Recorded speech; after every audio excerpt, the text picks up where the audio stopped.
Olá, você vai ver hoje no Mundo Político uma análise da pesquisa Quest que aponta os desempenhos de Lula e Bolsonaro na corrida presidencial. Bolsonaro tem melhora na performance, Lula segue estável na liderança. O que impulsiona Bolsonaro e o que sustenta Lula? O ex-presidente tem teto? As intenções de voto por região e religião e a economia como a maior preocupação do eleitor. Eu vou conversar com o cientista político Felipe Nunes, que é diretor da consultoria Quest e professor da UFMG. Felipe, um prazer ter você no Mundo Político mais uma vez. Tudo bem, Vivian? Um prazer todo meu. Mais uma vez, obrigado pelo convite. Felipe, a pesquisa da Quest, não é, que foi feita entre os dias 10 e 13 de março, com 2.000 pessoas em 120 cidades, mostra melhora do presidente Jair Bolsonaro na percepção do eleitor. Na espontânea, Lula tem 27% e Bolsonaro 19%. Lula cai 1 ponto e Bolsonaro cresce 3%. Na estimulada, Lula varia de 45 para 44 e Bolsonaro de 23 para 26. O que justifica essa melhora de Jair Bolsonaro? Olha, tem 2 fatores que nos ajudam a compreender essa evolução que está refletida na pesquisa, nas melhoras de intenções de voto do presidente Bolsonaro. Primeiro é o efeito que o Auxílio Brasil começa a fazer na população de baixa renda no Brasil, né? Isso, sobretudo, é interessante em áreas onde o Bolsonaro já teve um desempenho eleitoral significativo na eleição de 2018. Então, na população de baixa renda do Centro-Oeste, da região Sul e de alguns estados do Sudeste, a gente começa a ver essa melhora de maneira muito acentuada. A gente também vê esse resultado de melhora na baixa renda na região Norte. Só no Nordeste é que esse movimento ainda não aconteceu de maneira expressiva. O outro fator, Vivian, é o que eu tenho chamado da volta dos que nunca foram, que são os eleitores que votaram em Bolsonaro em 2018, se frustraram, se decepcionaram com ele ao longo do seu mandato e esperaram que a terceira via aparecesse de maneira competitiva, né? Se apontasse como algum nome que pudesse ser escolhido com chance de vitória.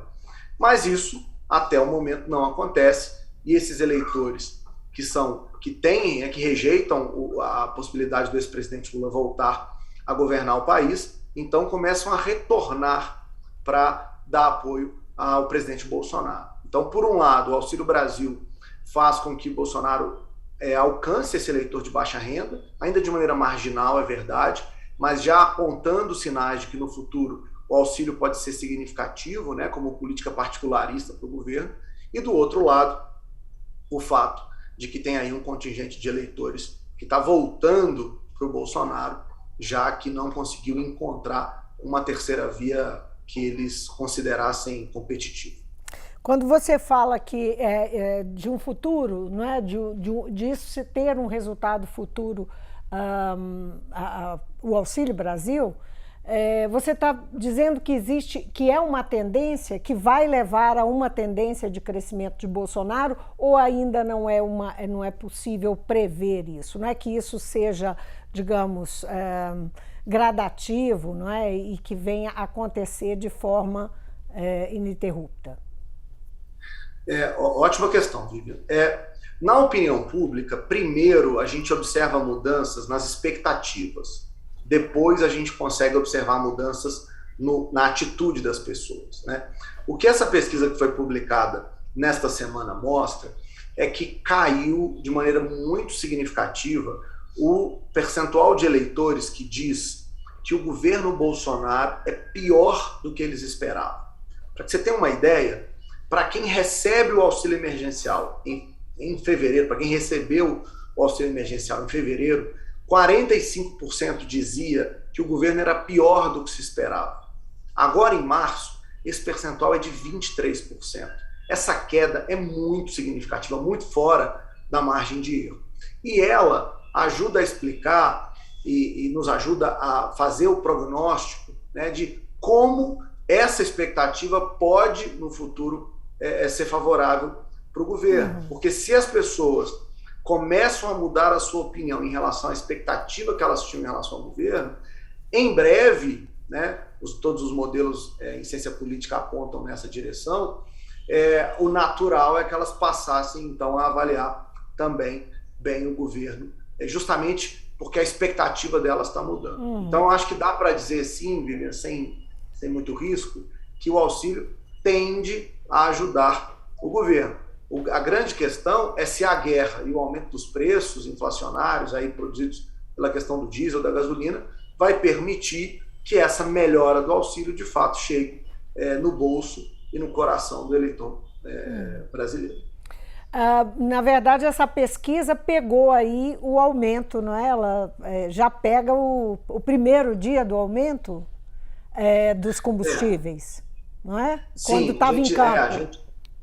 A gente estava em campo no fim de semana em que esse assunto virou pauta nacional, né? Na sexta, sábado e domingo, quando esse assunto estourou e a Petrobras anunciou os aumentos, né, no preço da gasolina, que gerou fila em postos, então a gente estava em campo. Agora, eu acho que ainda é cedo para dizer se a pesquisa captou completamente o cenário, porque é óbvio, né, os sentimentos das pessoas em relação à crise, ele depende de um certo tempo. Até que o preço do diesel seja refletido no preço dos transportes, que seja refletido no preço dos alimentos, por exemplo, ainda tem-se aí um tempo, né? Então, não dá para cravar que a pesquisa captou completamente o efeito que a guerra está produzindo, né, nesse aumento da Petrobras.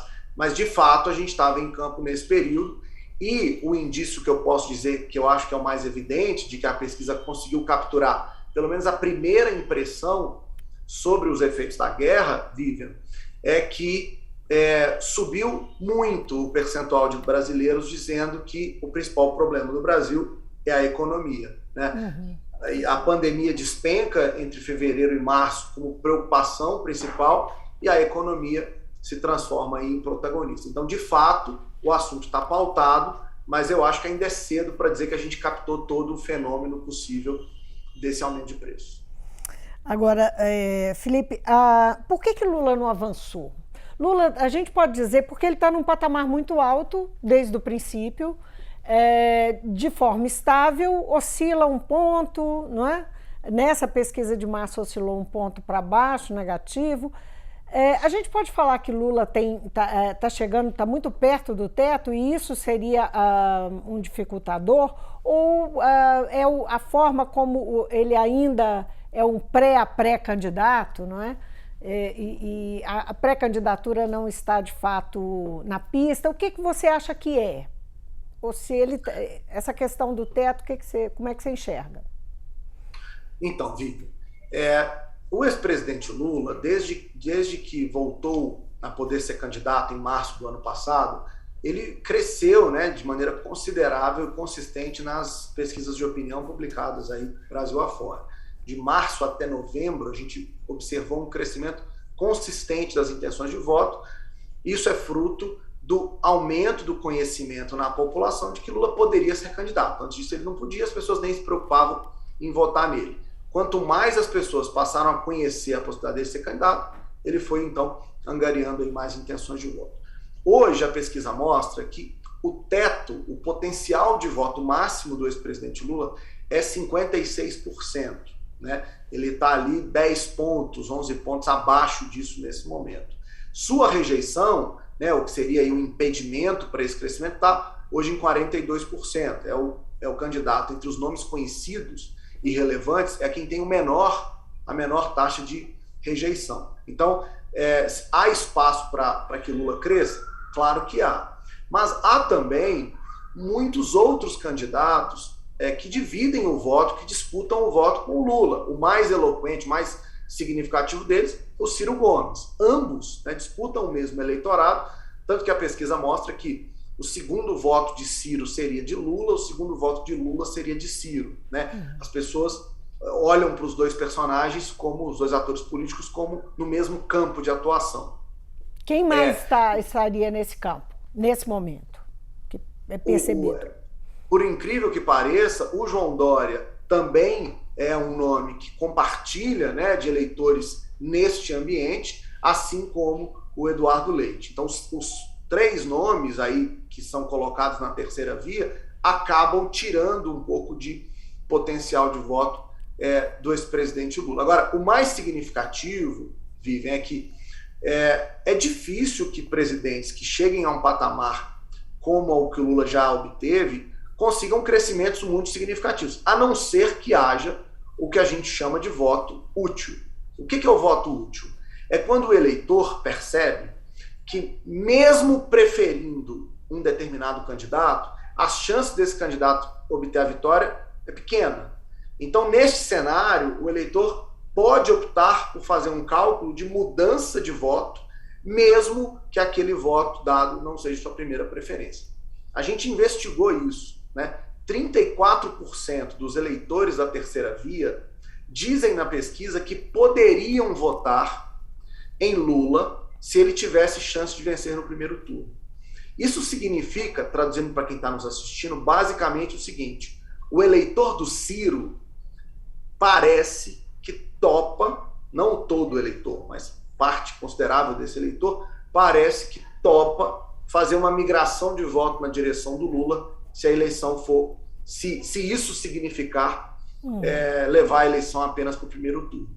Isso significaria, Vivian, para concluir, 8 pontos percentuais a mais de intenção de voto do ex-presidente Lula. No caso do Bolsonaro, a gente também observa esse fator, né?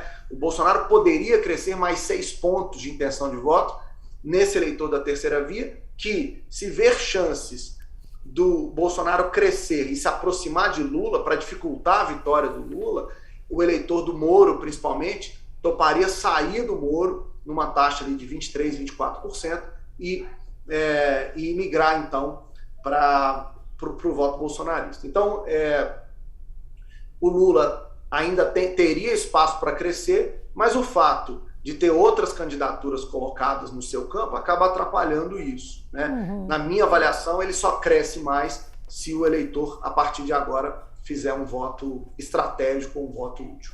Você está falando do eleitor que já vota na centro-esquerda, na esquerda, não é?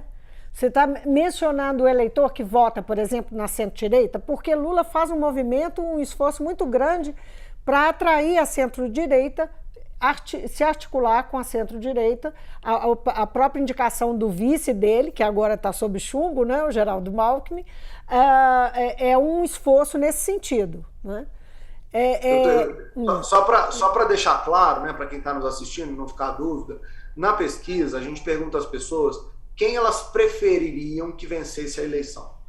Hoje, 44% dos brasileiros prefere que Lula vença, 26% prefere que Bolsonaro vença e 25% gostaria que um nome que não fosse nem Bolsonaro nem Lula vencesse a eleição. Esses são os eleitores que a gente chama de terceira via, né? Gente que está procurando alguém fora da polarização.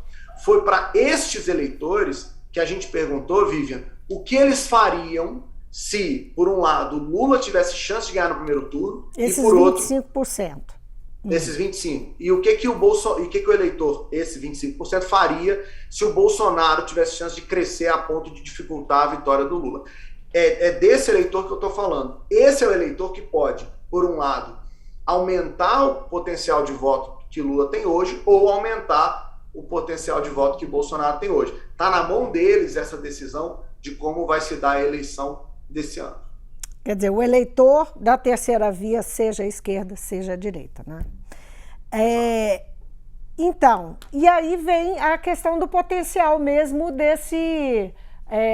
dessa busca da aliança que o Lula tem feito, não é? Como é que você enxerga? O que isso pode ajudar a Lula, essa aliança com a centro-direita? Olha, Vivian, eu não acho que essa aliança com o Alckmin, essa potencial aliança com o Alckmin, tenha sentido eleitoral, tá? Eu falo isso baseado na pesquisa de opinião que a gente publicou no mês passado, mas que deve, né, a tendência é válida ainda para esse mês, que é a de que o mesmo percentual de votos que o Alckmin tira do Lula, ele também entrega para o Lula. Tá? Alguma coisa em torno de 13%. Então, 13% dos eleitores diz que a aliança com o Alckmin faz com que você deixe de votar no Lula, 13% diz que você, por causa da aliança com o Alckmin, passa a votar no Lula. Então, o saldo é nulo, né? O saldo é zero. Mas o saldo não pode ser só eleitoral numa campanha política. O saldo também, às vezes, é simbólico, né? Porque uma das questões que mais é discutida hoje pelos formadores de opinião no Brasil é se o governo Lula seria um governo na direção do centro e de pautas moderadas, ou se este seria um governo de pautas mais radicais, né? E eu acho que a grande sinalização que o ex-presidente Lula dá nesse momento, quando busca uma aliança com Alckmin, é justamente o de sinalizar que um futuro potencial governo Lula seria, assim como foi de 2003 a 2010, um governo de concertação, um governo de frente, um governo de moderação. Eu acho que o Alckmin poderia ser chamado, se nós quisermos, da nova carta ao povo brasileiro, né? Como se Lula estivesse novamente, por meio do Alckmin, sinalizando às pessoas que tipo de governo ele pretende fazer, um governo mais moderado nesse caso. E uma menção também ao José Alencar, né? O José Alencar, que teve esse papel também, né, como vice.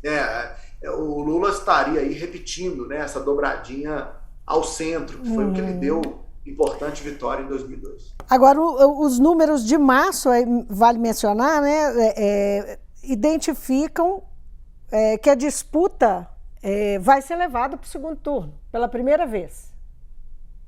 Esse é um ótimo ponto, Vivian. Desde que nós começamos a fazer esse levantamento, né, é bom chamar a atenção de quem está nos assistindo, a Quest, com essa parceria, né, feita com a Genial Investimentos, é a única empresa de opinião que faz hoje pesquisas mensais, presenciais, no Brasil. Então, desde julho, a gente vem publicando resultados de pesquisa nacional. E aí, Vivian, desde julho, a gente sempre observava uma distância, uma vantagem do ex-presidente Lula em relação aos demais nomes, que lhe garantia a possibilidade de vencer a disputa no primeiro turno. Este levantamento é o primeiro em que não só a diferença entre Lula e Bolsonaro diminuiu no tempo, né? Era de 22 pontos, caiu para 18 pontos, como também é a primeira vez que a somatória de todos os outros candidatos é maior na margem de erro do que o percentual de votos que Lula tem. Então, neste momento, e eu te confesso que é o cenário que eu acredito, né, como analista, ser o mais plausível, mais provável, inclusive, é de que a gente vá ver uma disputa este ano, em outubro, entre Lula e Bolsonaro. Eu acho que a novidade é que, durante um bom tempo, eu diria uns 4 ou 5 meses, falou-se muito na possibilidade da terceira via se viabilizar. Não me parece que seja esse o cenário mais provável hoje, dado que Bolsonaro se consolida como uma força importante, mostra que vai ser capaz de usar a máquina do governo para, né, ir correr atrás do que perdeu, né, em termos eleitorais desde 2018, e isso obviamente vai acirrar uma disputa, Vivian, que é inédita, pouca gente está prestando atenção nisso. É a primeira vez na história presidencial brasileira que dois presidentes, duas pessoas que já vestiram a faixa presidencial, vão disputar uma eleição, né? Lula já foi presidente, Bolsonaro é presidente, e é aí uma disputa, portanto, de duas forças, né, políticas muito importantes. Então tem um simbólico nisso também. Isso teria a ver com o fato do eleitor não estar muito comovido com a terceira via? O que dá para relacionar uma coisa com a outra? Porque já são muitos nomes citados, né? Agora tem o Eduardo Leite, essa semana, mais, digamos, considerado no jogo, não é? Ainda sem partido, ainda nas conversas, mas tem Dória, tem Moro, que chegou prometendo que ia deslanchar e não saiu do lugar, ou pelo contrário, recuou, mas, e outros nomes como Simone Tebet que aparece, mas o fato de serem dois ocupantes, não é, ou ex-ocupantes do cargo presidencial, pesa muito e dificulta a terceira via? Eu acho que esse é um dos elementos que explica, sim, né? São dois nomes que já conseguiram convencer a maioria dos eleitores brasileiros de que eles poderiam governar o Brasil. Isso tem um poder, né, simbólico importante. Então, acho que isso é um fator. Agora, tem outro, que é o seguinte, Vivian. Assim como na economia, na política também, quando a demanda não encontra oferta, ela acaba virando frustração, né? Um dos temores das empresas de varejo é lançar um produto cuja demanda existe, mas, né, cujo produto, cuja oferta não satisfaz os interesses dos consumidores. Já aconteceu isso, na minha opinião, com a terceira via, né? Vários nomes foram lançados, nenhum deles conseguiu, de fato, capitalizar para si uma força política relevante, e isso gerou frustração nos eleitores, tanto que, como eu disse no começo da entrevista, parte da explicação da melhora do Bolsonaro está relacionada ao fato de que o eleitor está voltando, o eleitor que era do Bolsonaro está voltando para ele, já que não encontrou aconchego, vamos dizer assim, acolhimento nos candidatos da terceira via. E, para concluir, um outro desafio, né, ou um outro equívoco, vamos dizer assim, do movimento em torno da terceira via, é que foram tantos os nomes apresentados, Vivian, inclusive em alguns momentos na pesquisa a gente até se incomoda, porque é tanta gente para testar, né, que isso acaba até, de certa maneira, atrapalhando o desenvolvimento da conversa, que é uma entrevista de pesquisa de opinião, que eu acho que o eleitor vive o que eu gosto de chamar de problema do menu, que é quando você vai a um restaurante que tem tanta opção para escolher que você acaba escolhendo aquilo que você já conhece, você geralmente come no restaurante, né? Para mim isso está acontecendo agora. É tanto nome para escolher, o menu é tão grande na terceira via que as pessoas não conseguem diferenciar aqueles pratos, aquelas opções, e acabam indo para Lula e para Bolsonaro, que são mais conhecidos, mais fortes, têm mais competitividade. Agora, a pesquisa, quando escuta homens e mulheres, né, o que vocês chamam de substrato sexo, indica que se só as mulheres votassem, Lula ganharia no primeiro turno? Essa é uma diferença que a pesquisa mostra e que realmente é bem relevante, né? O padrão de votação em Lula e Bolsonaro é muito diferente quando nós comparamos os grupos masculino e feminino. Nas mulheres, o Lula ganha em primeiro turno. Nos homens, eles têm um nível de competitividade acima da média normal, né, que a pesquisa mostra. Então, são dois núcleos completamente diferentes. A mesma coisa acontece quando a gente olha para a renda, né, quando a gente vê renda baixa muito mais ligada ao presidente Lula, ao ex-presidente Lula, do que a renda alta, que está hoje muito mais próxima do presidente Bolsonaro. A mesma coisa acontece com as regiões. A gente vê que no Nordeste o Lula leva uma vantagem muito grande, né, 60-15, enquanto que no Centro-Oeste o Bolsonaro ganha do Lula, no Sul o Bolsonaro se aproxima do Lula, e no Sudeste eles também estão ali próximos, né? Então, essa geografia eleitoral e essa sociologia eleitoral, acho que demonstram de maneira clara, Vivian, que nós teremos sim um embate de polarização esse ano, que é além de um embate apenas político.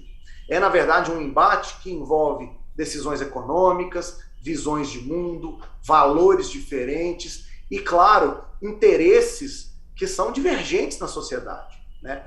Às vezes as pessoas gostam de analisar a política sob a ótica do bem comum, né? Uma lógica aristotélica. Eu prefiro analisar a política na lógica do interesse.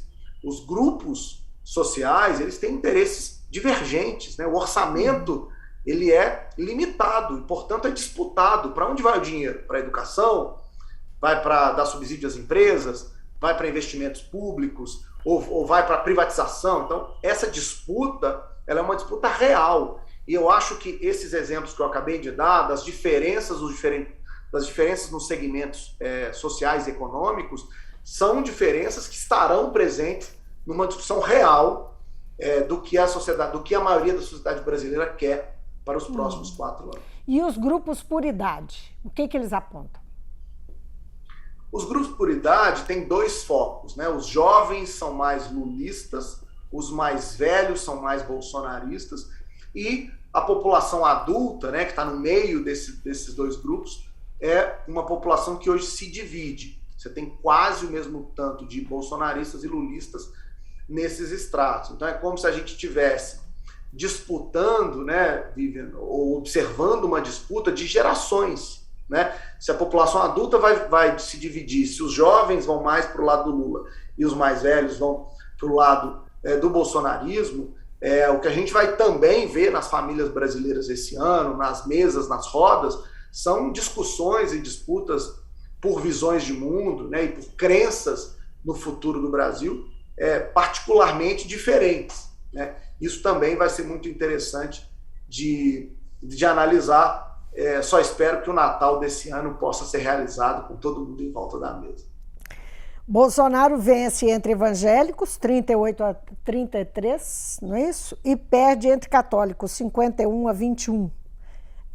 Bolsonaro está reconquistando um espaço que ele andou perdendo, um terreno que ele andou perdendo com os evangélicos? Acho que sim, Vivian, sua análise está correta. É bom lembrar, né, para quem está nos assistindo, que os evangélicos foram fundamentais na vitória que o Bolsonaro teve em 2018. Né? Nas pesquisas que fiz em 2018, eu vi de maneira muito explícita, principalmente nos últimos 10 dias, como o público evangélico, principalmente motivado pelo movimento Ele Não, que foi feito pela campanha do Haddad naquele momento, pela campanha do PT, mobilizou, engajou, reuniu esse público evangélico em torno da candidatura do Bolsonaro. Eles foram fundamentais nesse processo. Né? Durante o governo, a questão econômica acabou pesando mais do que a questão religiosa e muitos passaram a avaliar o governo mal porque vivenciaram situações econômicas muito ruins, o aumento de preço constante, o desemprego que estava alto, né, essa falta de solução para a crise econômica, que foi uma das pautas que o Bolsonaro apresentou na campanha. Então ele foi perdendo esse espaço. Agora, de novo, parece que esse público, também percebendo que a terceira via não vai decolar e, de certa maneira, observando que não tem interesse, né, não divide os mesmos valores do que o ex-presidente Lula, esse público está voltando aos poucos e reencontrando, se reencontrando, né, com o Bolsonaro. Uhum. Esses dados mostram, né, quer dizer, o movimento do Bolsonaro na semana passada e nessa semana mostram que eles estão muito atentos a esses dados em relação aos católicos e aos evangélicos. Na semana passada, Bolsonaro teve, numa quarta-feira, um encontro grande, não é, com lideranças evangélicos e nessa semana, ontem, ele esteve em Salvador, não é? Para participar do lançamento de uma instituição ligada, que leva o nome da Irmã Dulce, que foi criada por ela, né, que é um símbolo da Igreja Católica, né, a primeira santa brasileira, enfim. Ele está focado nesses grupos, isso sinaliza nesse sentido? Eu diria mais do que isso, né? Muita gente, durante bom tempo, analisou o Bolsonaro como um ator político, vou usar aqui um termo talvez impreciso, mas irracional. Né? Eu nunca fiz isso. Sempre achei ele um político, né? Astuto, arguto e esperto, né? Para lidar com as questões da política. Acho que essa aliança feita pelo Bolsonaro com parte do que a gente denomina centrão, né, da política brasileira, tem dado a ele uma sustentação política importante no Congresso. Então ele resolveu de vez a questão do impeachment, que uma vez ou outra aparecia nos debates sobre política no país. Depois ele colocou a máquina pública para criar um novo programa de distribuição de renda, né, renomeou o Bolsa Família como Auxílio Brasil, incentivou, né, intensificou a política de investimento em infraestrutura, principalmente no centro-oeste e no norte, para poder, né, ter um discurso desenvolvimentista em torno disso. Hoje está fazendo pressão para que a Petrobras diminua o preço da gasolina, se encontra com grupos religiosos, ou seja, ele está fazendo o que pode para se reconectar com aquele eleitor que deu a ele a vitória em 2018. Então, acho que tem sim uma capacidade política aí muito interessante E provavelmente, é o que a pesquisa indica, a gente vai ver um embate de dois grandes nomes, né? Tanto Agora, Lula como Bolsonaro. ele estar dosando o discurso também é sinal de que ele está querendo buscar também aquele eleitor que não é o eleitor raiz, mas que votou nele em 2018 e que andou aborrecido com declarações sobre vacina e outras tantas declarações ano passado. Acho que dá para dizer, né, sem risco de errar, que o Bolsonaro moderou o seu discurso. Já faz um tempo que ele não entra na famosa polêmica, né, do cercadinho, ou faz nas suas lives declarações de cunho, digamos, aleatório, né, provocativo. Isso, né, parece que tem sido uma tendência, né, do presidente. E o melhor exemplo disso, Vivian, é o que está acontecendo com o Bolsonaro em relação à guerra da Ucrânia com a Rússia, né? Nessa pesquisa a gente também investigou esse cenário e a gente mostra que o brasileiro prefere que o Brasil tenha uma posição neutra em relação ao conflito e, mais do que isso, aprova o presidente ter tomado a decisão de ficar neutro em relação a esse conflito, né? Para mim, esse é um grande sinal de que o Bolsonaro está mudando a sua posição, a sua postura em relação a temas, né, nacionais ou internacionais, orientado ou não, a gente não sabe, né, o que pode estar acontecendo, mas o fato concreto é que, de fato, tem uma mudança aí na maneira como o Bolsonaro lida com as questões mais polêmicas, vamos dizer assim, da sociedade como um todo. Agora, Felipe, na pesquisa espontânea, metade dos eleitores ainda não sabem quem vai votar. Em que pesa essa nossa conversa toda, né? Nós estamos no meio da janela partidária, no meio das negociações de aliança, federações à esquerda, à direita. Essa eleição ainda pode surpreender? Tem alguma chance? Você passou a nossa conversa toda apontando para a polarização. Não existe alguma possibilidade de nós sermos surpreendidos? Olha, eleição é sempre um quadro de volatilidade e de imprevisibilidade. Então, quem sou eu para dizer que o quadro está definido? Acho que as pesquisas, mesmo indicando no quadro estimulado essa polarização, é claro, como você mesmo chamou a atenção, metade do eleitorado ainda não fez uma escolha, né? Ainda não se posicionou de maneira espontânea, de modo que sim, a gente pode ter aí mudanças ao longo do processo. Mas hoje, se eu tivesse que apostar, eu diria que é improvável que essas mudanças aconteçam. E o quadro possível, o quadro mais provável, né, é um quadro de polarização entre esses dois nomes, entre Lula e entre Bolsonaro. É interessante, Vivian, porque a gente sempre precisa, quando estou dando aula para os meus alunos lá na UFMG, eu gosto muito de ressaltar isso, a gente precisa dividir e diferenciar aquilo que é o papel da política, né, no processo eleitoral, do papel dos eleitores nesse processo, né? Os políticos são responsáveis por construir chapas, por fazer alianças, por encontrar posicionamentos, por descobrir bons candidatos. É isso que eles fazem. E é isso que eles estão fazendo o tempo todo, né? A janela de mudança, por exemplo, partidária, está mostrando o PL, que é hoje partido do presidente, ganhou um volume expressivo de deputados, é o maior partido hoje da Câmara dos Deputados, né?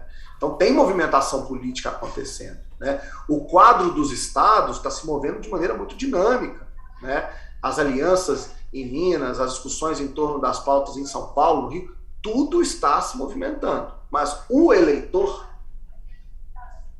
faz as coisas de outro jeito, se comporta de outra maneira. O que o eleitor está fazendo agora é dizendo, dando um recado muito claro. Qual? A economia é o principal problema brasileiro.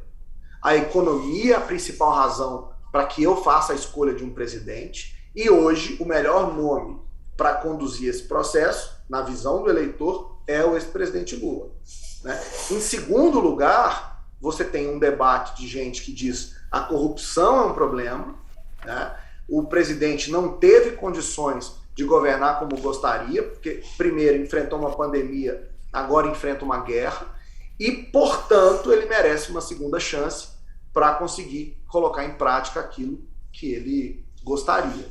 O embate dessas duas narrativas, Vivian, é um embate totalmente eleitoral, ele foge da discussão política. Então, os políticos se movimentam, os políticos fazem a parte deles, mas o eleitor, por outro lado, está atento àquilo que para ele é o mais relevante. Alguns vão dizer que temos que resolver a economia, e o melhor nome nesse caso seria o ex-presidente Lula, segundo a pesquisa, e outros vão dizer, não, a gente ainda tem que enfrentar a questão da corrupção, e para esses o Bolsonaro ainda é o melhor nome. Então, você tem dois movimentos independentes, um da política e o outro de como os eleitores reagem aos movimentos feitos na elite política nacional.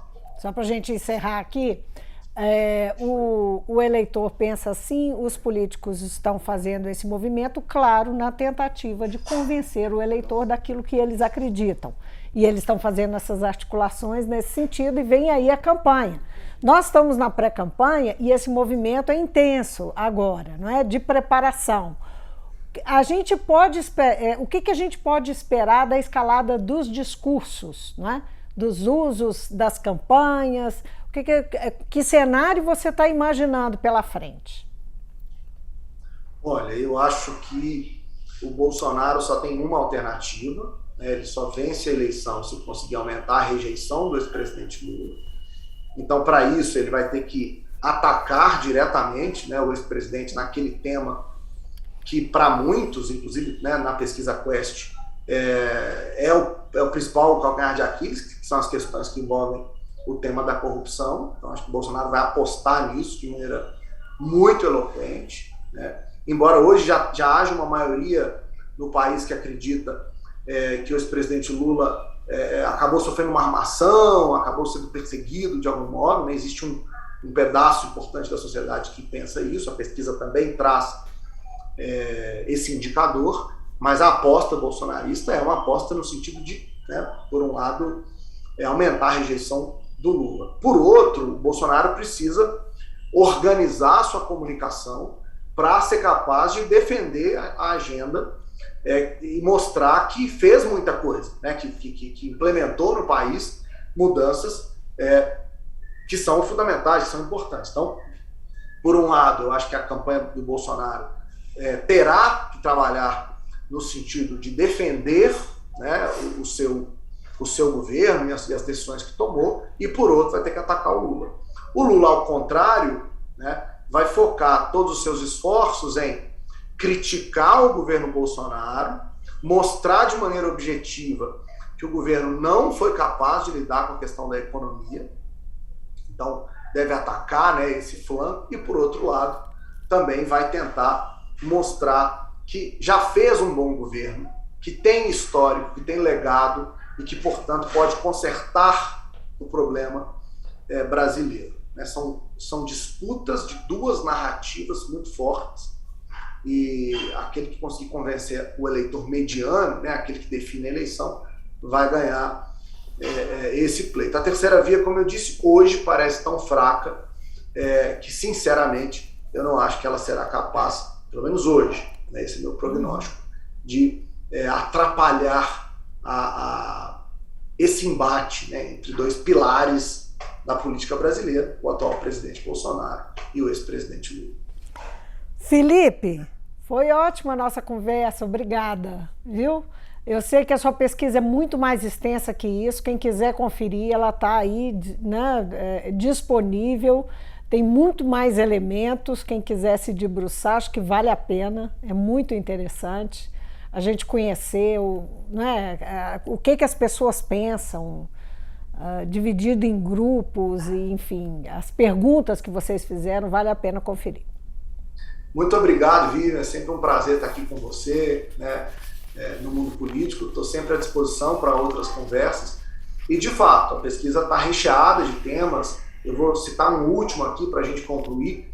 A gente perguntou para os brasileiros, Vivian, por exemplo, se eles concordavam ou não com a seguinte frase: a pandemia foi tão grande que qualquer presidente qualquer presidente teria dificuldades em enfrentá-la. 76% dos brasileiros concordam com essa frase. Então veja você como alguns dos argumentos que pareciam improváveis há pouco tempo começam a encontrar apoio na sociedade. Então tem muita coisa para acontecer, vamos continuar acompanhando, vamos continuar monitorando, convidar todo mundo aí para, né, seguir a Quest nas redes sociais, acompanhar o trabalho da gente. E mais uma vez, obrigado pelo convite. Sempre um prazer falar contigo. Prazer é todo nosso. Abração. Eu conversei com o cientista político Felipe Nunes, ele é diretor da consultoria Quest, e nosso assunto é a pesquisa sobre a disputa presidencial finalizada esta semana pelo Instituto. Eu fico por aqui, obrigada pela sua companhia e até amanhã.